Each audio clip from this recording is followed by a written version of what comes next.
General Marcus Cole stood at the observation window of the Galactic Council's main headquarters, watching ships from 100 different species drift past. Earth had joined this alliance 63 years ago, when humanity first discovered faster-than-light travel and stumbled into a galaxy already full of ancient civilizations.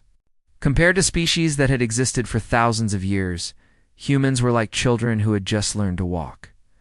Marcus was 54 years old, with gray hair and tired eyes that had seen too many battles. He served as the military liaison between Earth's United Defense Force and the Council's peacekeeping armada. It was a boring job most days, filled with paperwork and meetings where aliens spoke about regulations and protocols. But Marcus did not complain. After 30 years of fighting in the border conflicts, boring was a welcome change. The Galactic Council operated under something called the Accords of Peaceful Warfare. Every member species had signed this document, which laid out the rules of how wars were fought. Civilians were never targeted. Medical ships could not be attacked. When an enemy surrendered, you had to accept it. These rules had governed conflict between the stars for over 10,000 years, and every species followed them without question. Marcus sometimes found it strange, this idea of polite warfare. Humans had spent most of their history fighting brutal, ugly wars where anything was acceptable. But the Council species looked down on such behavior. They considered themselves civilized, above the primitive violence of younger races.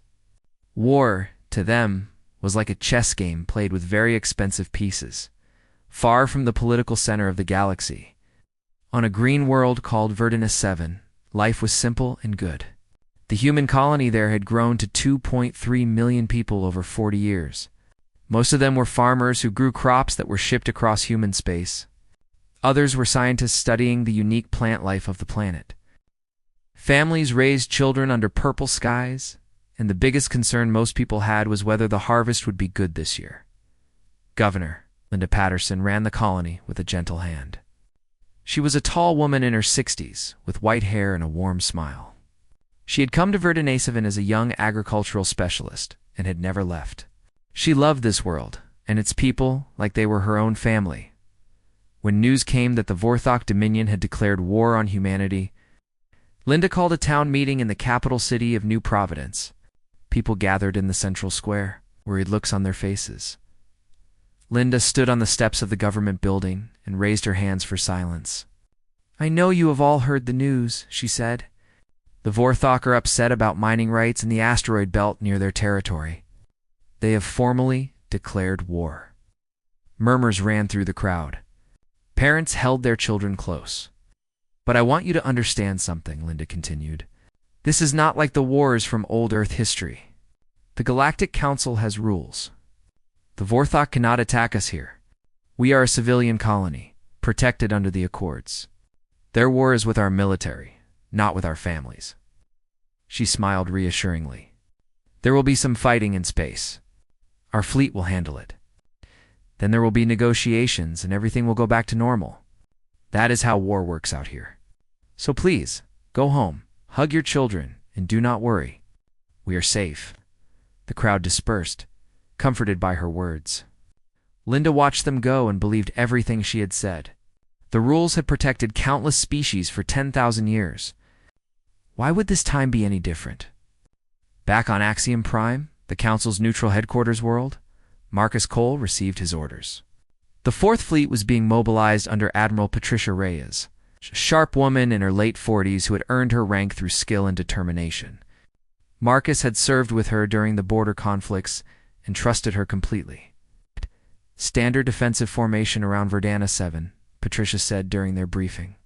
"The Vorthok like to posture before negotiations. We show strength. They back down.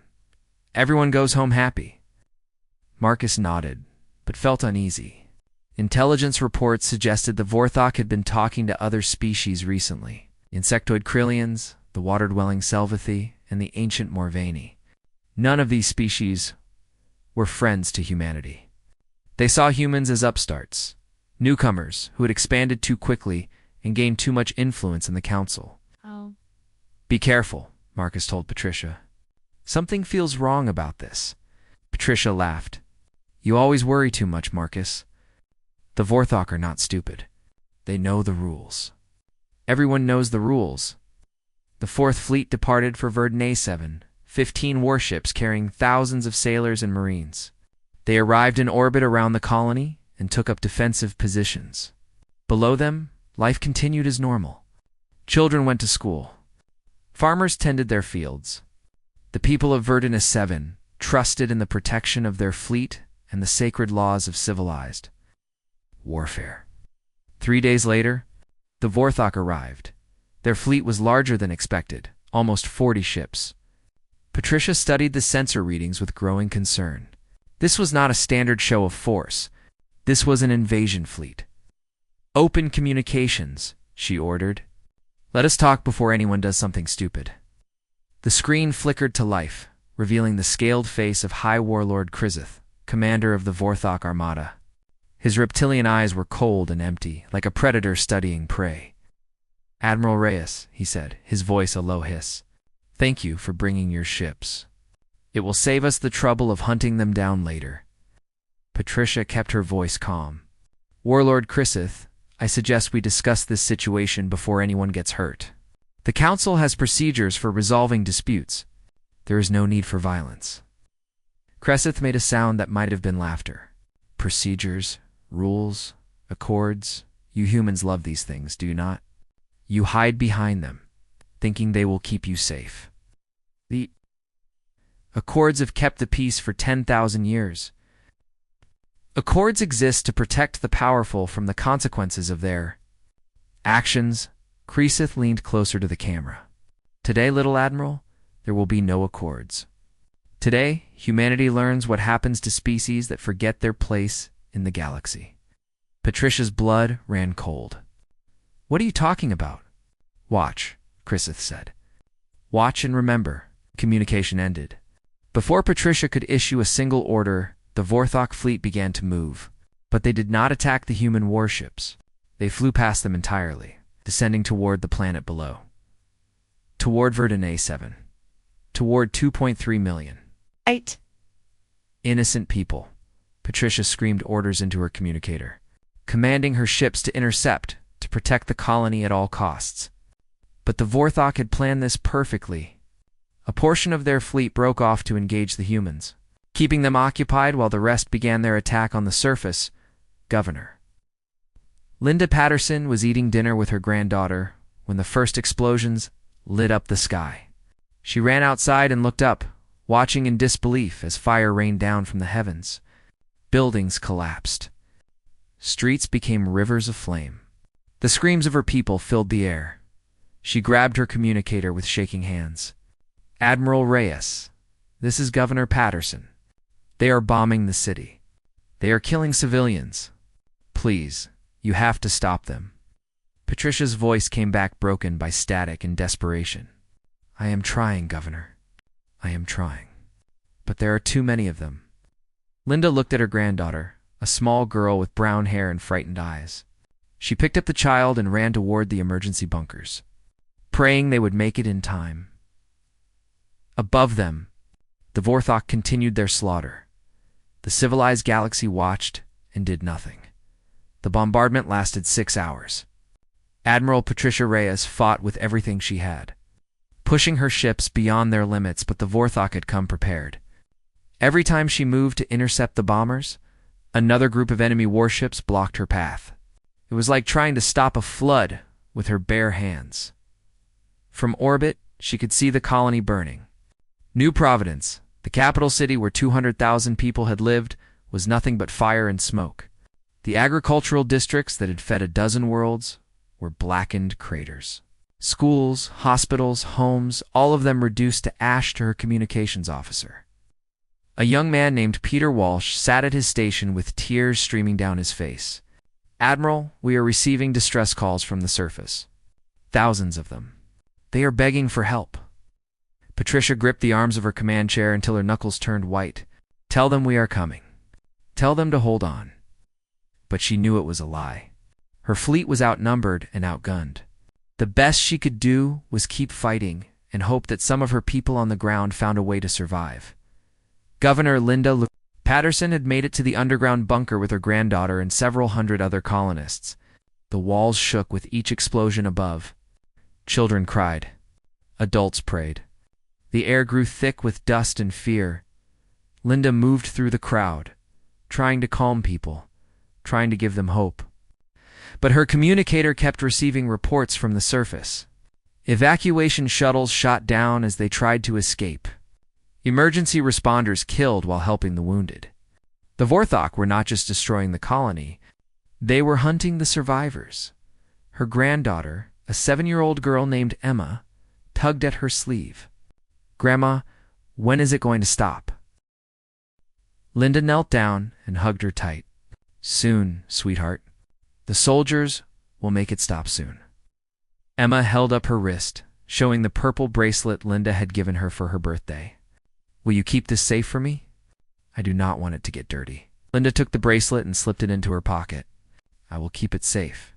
I promise." Above them, the ceiling cracked. Dust rained down. Someone screamed that the bunker was not going to hold. Linda pulled Emma closer and closed her eyes in orbit. Patricia watched in horror as the bunker's location appeared on Vorthok targeting screens. They were tracking heat signatures, life signs, anything that might indicate survivors. They were making sure no one escaped. "You know where the bunkers are," Peter whispered. "Admiral, they are specifically targeting the shelters." Patricia felt something break inside her. This was not war. This was extermination. "All ships," she said, her voice somehow steady, despite the chaos. "Break formation. Maximum speed toward the surface. We are going to provide cover for any evacuation shuttles that launch. Accept no surrender from the Vorthok. They have shown us no mercy. They deserve none in return." Her fleet surged forward, finally abandoning defensive tactics for desperate aggression. 3 of her ships were destroyed in the first minute. But the others managed to create a small window of safety over one region of the planet. A handful of shuttles launched, carrying perhaps a few thousand people. The Vorthok response was immediate and overwhelming. Krillian reinforcements arrived, their hive mind coordination, allowing them to react as a single organism. Selvathi ships emerged from hiding positions, cutting off the human escape routes. The trap had been planned perfectly, and Patricia had walked right into it. "Admiral, we have lost the Defender and the Courage," Peter reported, his voice hollow. "The Vorthok are moving to encircle us." Patricia made the hardest decision of her life. All ships fighting retreat. We cannot save the colony, but we can save ourselves to fight another day. Half her fleet died covering the withdrawal. Captain George Martinez of the Defender stayed behind to buy time for the others, ramming his crippled ship into a Vorthok carrier before his reactor exploded. Lieutenant Commander Susan Park of the Courage launched every escape pod she had before enemy fire tore her bridge apart. Patricia watched friends die on her tactical display. Small lights winking out one by one. She wanted to go back, to save them, to do something. But her duty was to the living, not the dead. She ordered maximum speed and did not look back. On the surface, the bunker where Linda Patterson had sheltered finally collapsed. Emergency teams would later find evidence that some people had survived the initial cave-in, only to suffocate in the following hours when their air ran out. Governor Patterson was not among the survivors. Neither was her granddaughter Emma. Of the 2.3 million colonists on Verdun A7, only 47,000 survived. Most of them had been in remote areas far from any strategic targets. Some had hidden in caves or underwater facilities that the Vorthok sensors could not detect. A few lucky ones had made it on to the evacuation shuttles that Patricia's desperate attack had protected. General Marcus Cole received the news at council headquarters. He had been in a routine meeting when his communicator buzzed with an emergency alert. He excused himself, walked to a private room, and read the report 3 times before he believed it. 2.3 million people dead. Not soldiers, not military targets, families, children, farmers, who had never held a weapon in their lives.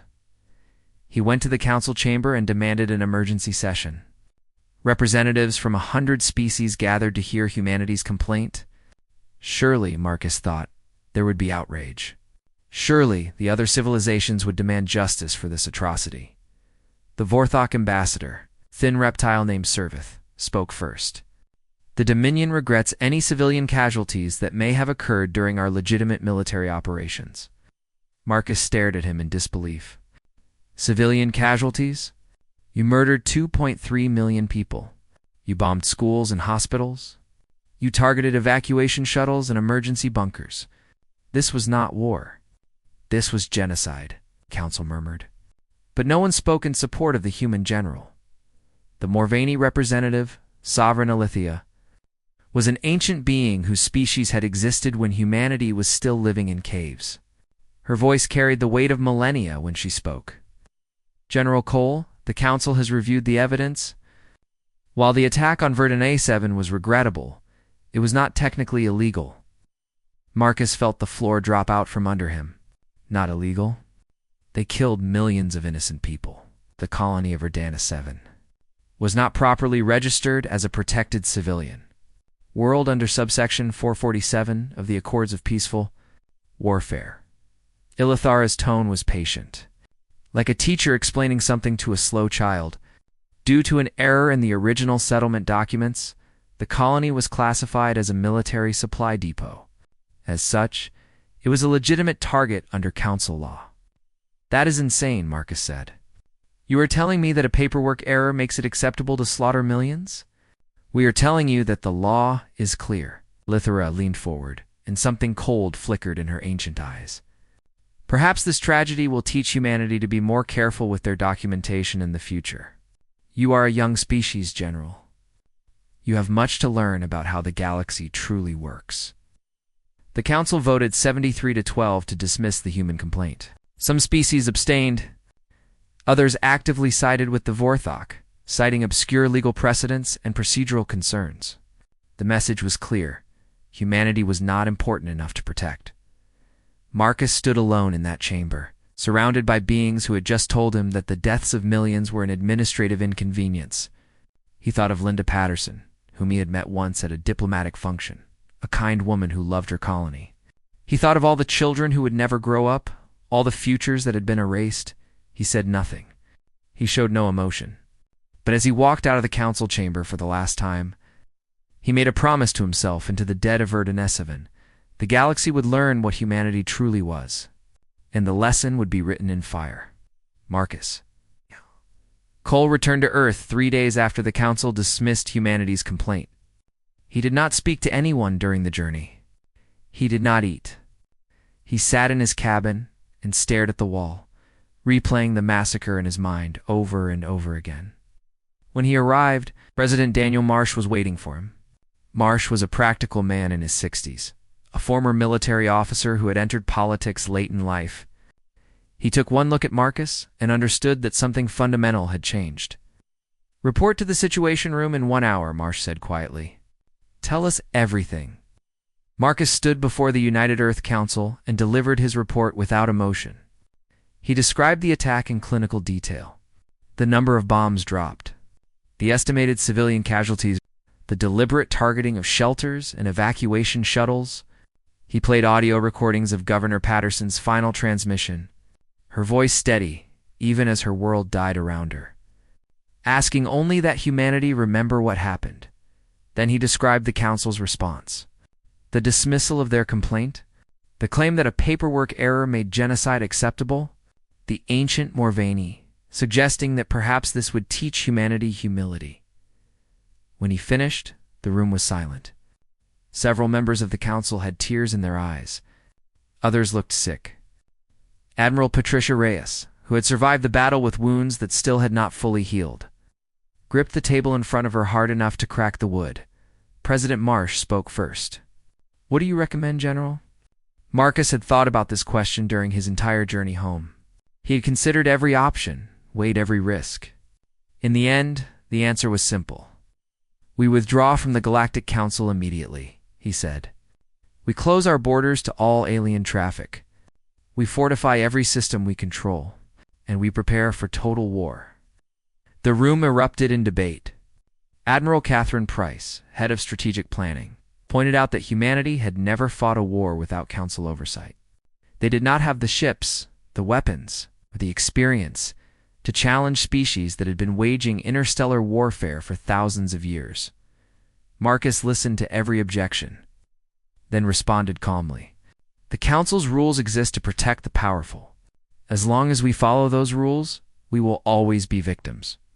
The only way to survive is to become something they do not understand, something they cannot predict. Admiral Reyes stood up, her voice hoarse from smoke inhalation she had suffered during the battle. I was there. I watched them murder children and shoot down hospital ships. I listened to my friends die while the Vorthok laughed on open channels. Oh, She looked around the room.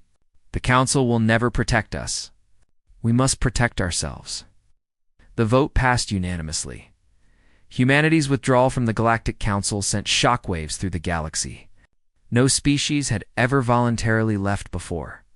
The Council assumed it was a bluff, a negotiating tactic by an emotional young species that would come crawling back once they realized how vulnerable they were alone. They were wrong, President.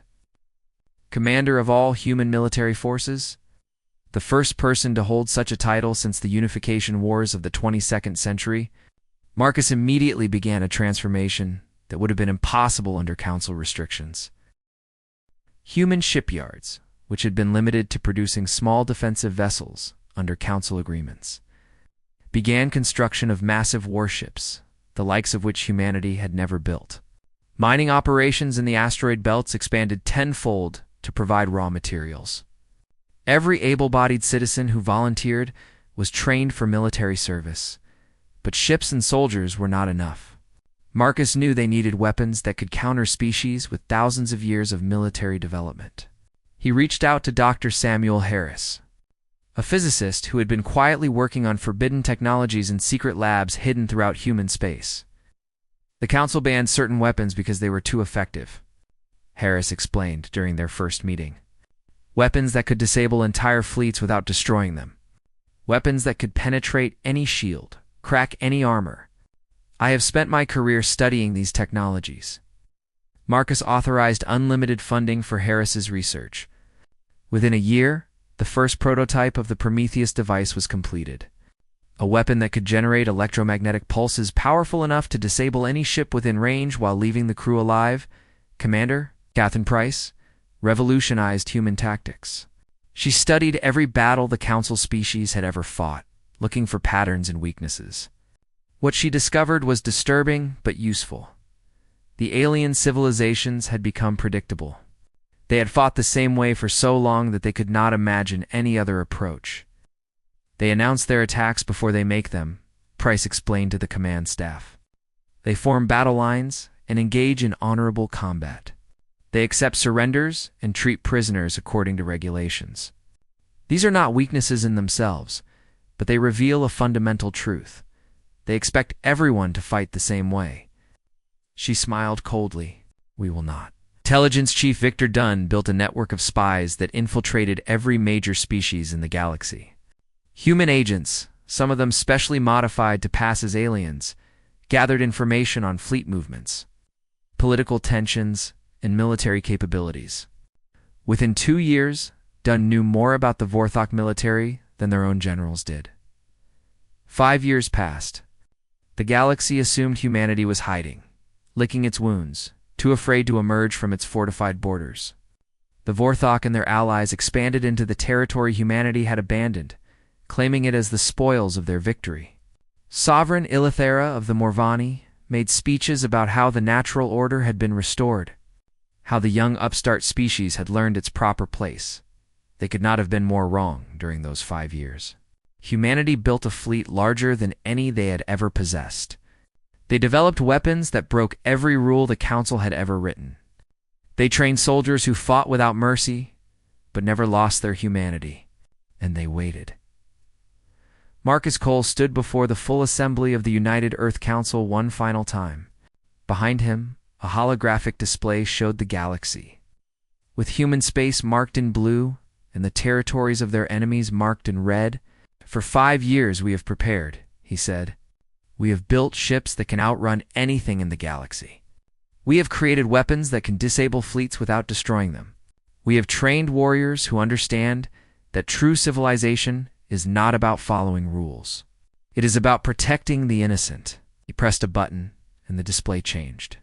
Red arrows appeared, showing attack routes into Vorthok, Krillian, Selphathy, and Morvani space. The species that murdered our people believe in civilized war. They believe in rules that protect them, while allowing them to slaughter the innocent. They believe that we are young and weak and afraid. He turned to face the council, his eyes burning with cold fire. It is time to show them what humanity looks like when we stop being civilized. The council voted to authorize military action.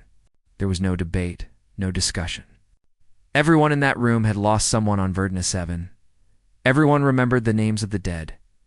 3 days later, the First Fleet departed for Vorthok, space under the command of Admiral Nathan Grant. They did not announce their intentions. They did not send diplomatic messages. They simply vanished into the darkness between stars. The Vorthok had taught humanity a lesson about the true nature of galactic civilization. Now humanity would return the favor. And unlike the aliens, humans were very good at learning. The war began without warning. Admiral Nathan Grant brought the First Fleet into Vorthok space through an uncharted hyperspace route that Victor Dunn's spies had discovered. The Vorthok early warning stations never saw them coming. By the time alarms sounded across the Dominion, human ships were already in orbit above their largest industrial world, High Warlord Chrysith. The same commander who had led the attack on Verdana 7 received the news while dining with his officers. He laughed at first, certain there had been some mistake. The humans had been hiding in their territory for 5 years. They did not have the courage to attack. Then the orbital bombardment began. But what happened next confused everyone watching. Human Marines launched from their ships, not toward military targets, but toward civilian population centers. Vorthok soldiers prepared for a massacre, ready to die defending their families. Instead, the Marines began evacuating civilians. They set up medical stations and handed out food. They spoke to the terrified Vorthok people through translator devices, assuring them that no harm would come to them. Within hours, millions of Vorthok had been moved to safety outside the strike zones then. Only then did the humans destroy the factories, the shipyards, the military bases. They reduced every piece of war infrastructure to rubble while leaving homes and schools untouched. Chrysith received a message from Admiral Grant. The human commander appeared on screen, his face calm and professional. "We are not you," Grant said simply. "We do not kill children. But understand this, your ability to wage war ends today." The Vorthok High Command could not comprehend what was happening. This was not how war worked. There were supposed to be formal declarations, battle formations, negotiated engagement zones. The humans were ignoring every tradition of civilized conflict. Commander Catherine Price had developed a doctrine she called Cascade Warfare. Instead of meeting enemy fleets in honorable battle, human forces struck supply lines, communication networks, and command structures. Vorthok admirals found themselves unable to coordinate their forces. Orders were intercepted and changed. Reinforcements were misdirected to empty sectors of space. The mighty Vorthok Armada, which had crushed humanity's Fourth Fleet 5 years earlier, became a collection of confused and isolated ships. Admiral Grant picked them off one by one. The Krillians moved to support their allies. Their species shared a hive mind connection that allowed millions of individuals to act as a single organism. They believed this would give them an advantage against human tactics, allowing them to react instantly to any threat. They were wrong. Victor Dunn had spent years studying Krillian communication frequencies. His agents had mapped every neural pathway, every signal protocol, every weakness in their collective consciousness. When the Krillian fleet engaged the Second Fleet under Admiral Christine Blake, they discovered that their hive mind had been compromised. False orders cascaded through their ranks. Ships turned on each other, convinced that their allies were enemies.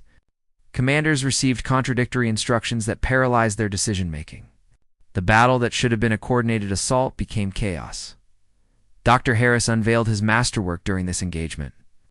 The Prometheus device activated, sending waves of electromagnetic energy through the Krillian formation. Every ship in range went dark, their systems disabled, their crews alive but helpless. Human boarding parties captured hundreds of vessels, taking prisoners who were treated according to human standards of war, standards that had no equivalent in council law. The captured Krillians expected torture and execution. Instead, they received medical care, adequate food, and respect. Many of them could not understand why their enemies were showing them kindness. The concept was entirely foreign to galactic civilization, the Selvathi.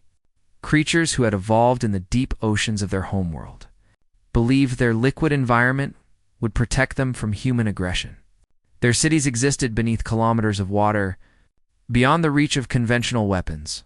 Marcus Cole sent them a simple message: withdraw from the alliance or face consequences. The Selvathi leadership laughed at the threat.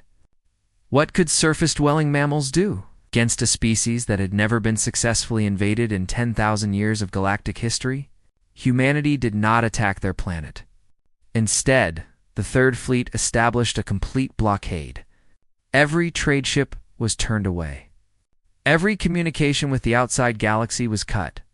The Selvathi, who had built their civilization on importing resources from other worlds, found themselves completely isolated. Within 3 months, their economy collapsed. Within 6 months, food shortages began. The Selvathi government sent desperate messages to the Galactic Council begging for intervention. The Council did nothing. They were too busy watching their own civilizations crumble under human assault. Marcus Cole never appeared in public during the war. He commanded from the Remembrance a massive warship that served as the mobile headquarters of humanity's military. From there, he coordinated campaigns across hundreds of light years, directing his admirals and owls with cold precision. But he never forgot why they were fighting. In his private quarters, he kept a small glass case containing a purple bracelet that had belonged to a 7-year-old girl named Emma. Recovery teams had found it in the ruins of a bunker on Verdana 7, still wrapped around a small, lifeless wrist. Every decision Marcus made, every order he made while looking at that bracelet. It reminded him of what they had lost. It reminded him of what they were fighting for. The Morvani, the ancient species whose representative had told humanity to learn humility, watched in growing horror as the alliance they had quietly supported crumbled around them. Sovereign Ilithara sent frantic messages to the Galactic Council, demanding that someone stop the humans. But the Council was paralyzed. Their rules of warfare had no provisions for an enemy that did not play by those rules. Their fleets were designed to fight in formal engagements, not against an opponent that struck from shadows and vanished before reinforcements arrived. Their diplomats tried to open negotiations, but humanity refused to respond to any communication. Some species began quietly approaching human ambassadors, offering to switch sides. They had seen what happened to those who opposed the humans and wanted no part of it. Marcus accepted their neutrality, but made it clear there would be no alliance. Humanity would never again trust its safety to the goodwill of alien civilizations. The war lasted 1 year. In that time, humanity dismantled the military capability of 4 major species without committing a single atrocity. Enemy soldiers were captured and treated humanely. Civilian populations were protected and provided with aid. Infrastructure was destroyed, but homes and hospitals were left standing. It was a new kind of warfare, one the galaxy had never seen. It was ruthless but not cruel. It was total but not genocidal. It showed the universe what humans were capable of when they were pushed beyond their limits, and it terrified everyone who witnessed it. The Galactic Council held an emergency session to discuss the human problem. Representatives from 100 species argued about what to do. Some wanted to surrender immediately. Others proposed desperate alliances to stop humanity's advance. A few suggested that perhaps the Council should have protected Verdana 7 in the first place, but they all agreed on one thing. The rules of civilized warfare were meaningless against an enemy that had learned to fight without rules. Humanity had not abandoned its principles. They had simply stopped pretending that the galaxy's rules were anything other than a way for the powerful to protect themselves, and now the powerful were learning what it felt like to be vulnerable. 1 year after the war began, General Marcus Cole stood on the observation deck of the Remembrance, watching the Morvani homeworld turn slowly beneath him. His fleet surrounded the planet. Hundreds of warships with weapons armed and ready. The Morvani had watched the slaughter of Verdun 7 with indifference. They had dismissed humanity's complaint with lectures about paperwork and proper procedure. Now they were the ones seeking protection. And humanity held all the power. Sovereign Ilithar's face appeared on the communication screen. She was ancient beyond human understanding, a being who had lived when humanity was still learning to use fire. Her eyes, which had looked upon Marcus with contempt years ago, now held something he had never expected to see in them: fear. "General Cole," she said, her voice carefully controlled, "the Galactic Council is prepared to negotiate. We offer full reparations for the tragedy at Verdun 7. We will acknowledge wrongdoing publicly. We will pay whatever compensation humanity demands. Please, tell us what you want." Marcus did not respond immediately. He reached into his uniform pocket and removed a small object, a purple bracelet that had belonged to a 7-year-old girl. He held it up where Elithara could see it. "You know why we stopped following your rules?" he asked quietly. The ancient being said nothing. "Because your rules were never about civilization," Marcus continued. "They were about control. You created a system where the powerful could commit atrocities and call them accidents. Where millions could die because someone forgot to check a box on a form. Where species like mine could be slaughtered, and the galaxy would shrug and say it was our fault for not filing the proper documents." He set the bracelet on the console in front of him. This belonged to a girl named Emma. She was 7 years old. She liked the color purple, and she wanted to be a starship pilot when she grew up. She died in a bunker on Verdun 7, holding her grandmother's hand. "Because the Vorthok decided to teach humanity a lesson." His voice hardened. "When we came to the council seeking justice, you told us it was an administrative error. You suggested that perhaps this would teach us humility. You looked at the death of 2.3 million people and saw nothing but an opportunity to put a young species in its place." Lithara started to speak, but Marcus cut her off. "No more civilized war means no more hiding behind rules that only protect the guilty. It means that when you kill our children, there will be consequences. Real consequences. Not hearings and tribunals and carefully worded statements of regret. Consequences that you cannot escape by citing subsection 447. He leaned forward, and his eyes were as cold as the space between stars. "You asked what I want. I want the Galactic Council dissolved. I want every species that participated in the Verdana Massacre to publicly acknowledge what they did. I want their military leadership surrendered to human custody for trial.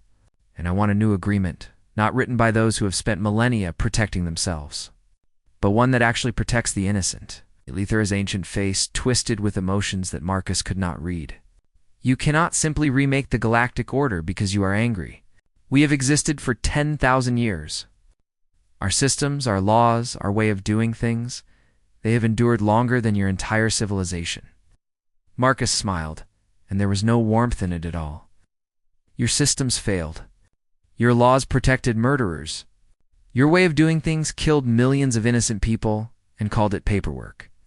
He gestured at the fleet surrounding her world. "This is what happens when your way of doing things meets ours." The negotiations lasted 3 months. The Morvani resisted at first, supported by other ancient species who could not accept that their order was ending. But one by one they folded. The Krillians surrendered their military leaders for trial. The Vorthok paid massive reparations and agreed to permanent disarmament. The Selvathi, still reeling from their economic collapse, accepted whatever terms humanity offered. 6 months after Marcus's conversation with Elithara, representatives from every spacefaring species in the known galaxy gathered to sign the Treaty of New Geneva. It was not held on a council world or on any neutral territory. It was held on Verdana 7, in a newly constructed hall that stood on the site of what had once been New Providence. The treaty established clear protections for civilian populations that could not be circumvented by legal technicalities. It created an independent tribunal to investigate war crimes within force. and powers that did not rely on political manipulation. It fundamentally changed how interstellar conflict would be conducted for generations to come. Most importantly, it was written not by those who wanted to protect themselves, but by those who had suffered under the old system. Human diplomats worked alongside representatives from a dozen minor species that had been bullied and exploited by the great powers for millennia. Together, they created something the galaxy had never seen, a system of law based on actual justice rather than the convenience of the powerful. Marcus Cole did not attend the signing ceremony. He had returned to Verdana 7 weeks earlier and had not left since. While politicians and diplomats celebrated the new order, he stood alone before a memorial that rose at the center of the rebuilt colony. The memorial was a simple wall of white stone, carved with the names of everyone who had died in the massacre. At its base, protected by a small glass case, rested a purple bracelet. President Marsh visited him there a week after the treaty was signed. She offered him any position he wanted, including her own. The galaxy, she said, needed strong leadership to guide it through the transition to the new order. Who better than the man who had created it? Marcus refused. I am tired, he said simply. I have spent my life fighting, first in the border conflicts, then against the Council. All I want now is peace. He pointed to a small house on the outskirts of the settlement, overlooking fields that had been replanted where the old ones had burned. I am going to live there. I am going to watch the children play, and I am going to remember everyone we lost. Marsh understood. She did not argue. Years passed. The new order held, not because of fear, but because species across the galaxy had learned a simple truth. Humanity would not accept injustice quietly. They could be partners, allies, even friends. But they would never again be victims. Admiral Grant visited Marcus sometimes, bringing news from across the galaxy. The Vorthok, stripped of their military power, had reinvented themselves as merchants and traders. The Krillians had reformed their hive mind structure to prevent it from ever being used for war again. Even the Morvani, ancient and proud, had learned to treat younger species with respect. We changed the galaxy, Grant said during one visit. Watching the sunset over the rebuilt colony, Marcus nodded but did not smile. We paid a terrible price for that change. He looked at the memorial, visible even from his porch, the names of the dead glowing softly in the fading light. I wonder sometimes if they would think it was worth it. All those people who died so that we could force the galaxy to be better? Grant had no answer. Neither did Marcus. But every year on the anniversary of the massacre, people came from across human space to Verdana 7. They brought flowers and candles and memories. They read the names on the wall aloud, making sure that no one was forgotten. And they taught their children about what had happened here, and why it must never happen again. Marcus attended every ceremony until his death at the age of 94. He never made speeches or accepted honors. He simply stood before the memorial, holding a purple bracelet, remembering a little girl who had wanted to be a starship pilot, his epitaph, carved on a simple stone next to the memorial. Read, he remembered. And humanity spread across 1,000 worlds. Never forgot. The galaxy had learned something important in the years after. Verdana 7. They had learned that civilization was not about rules or procedures or proper documentation. It was about protecting the innocent. It was about standing up against injustice. Even when the powerful said that injustice was legal, it was about remembering the names of those who could not speak for themselves. Humanity had taught them that lesson. And the galaxy, however reluctantly, had finally learned. The age of civilized war was over. The age of justice had begun.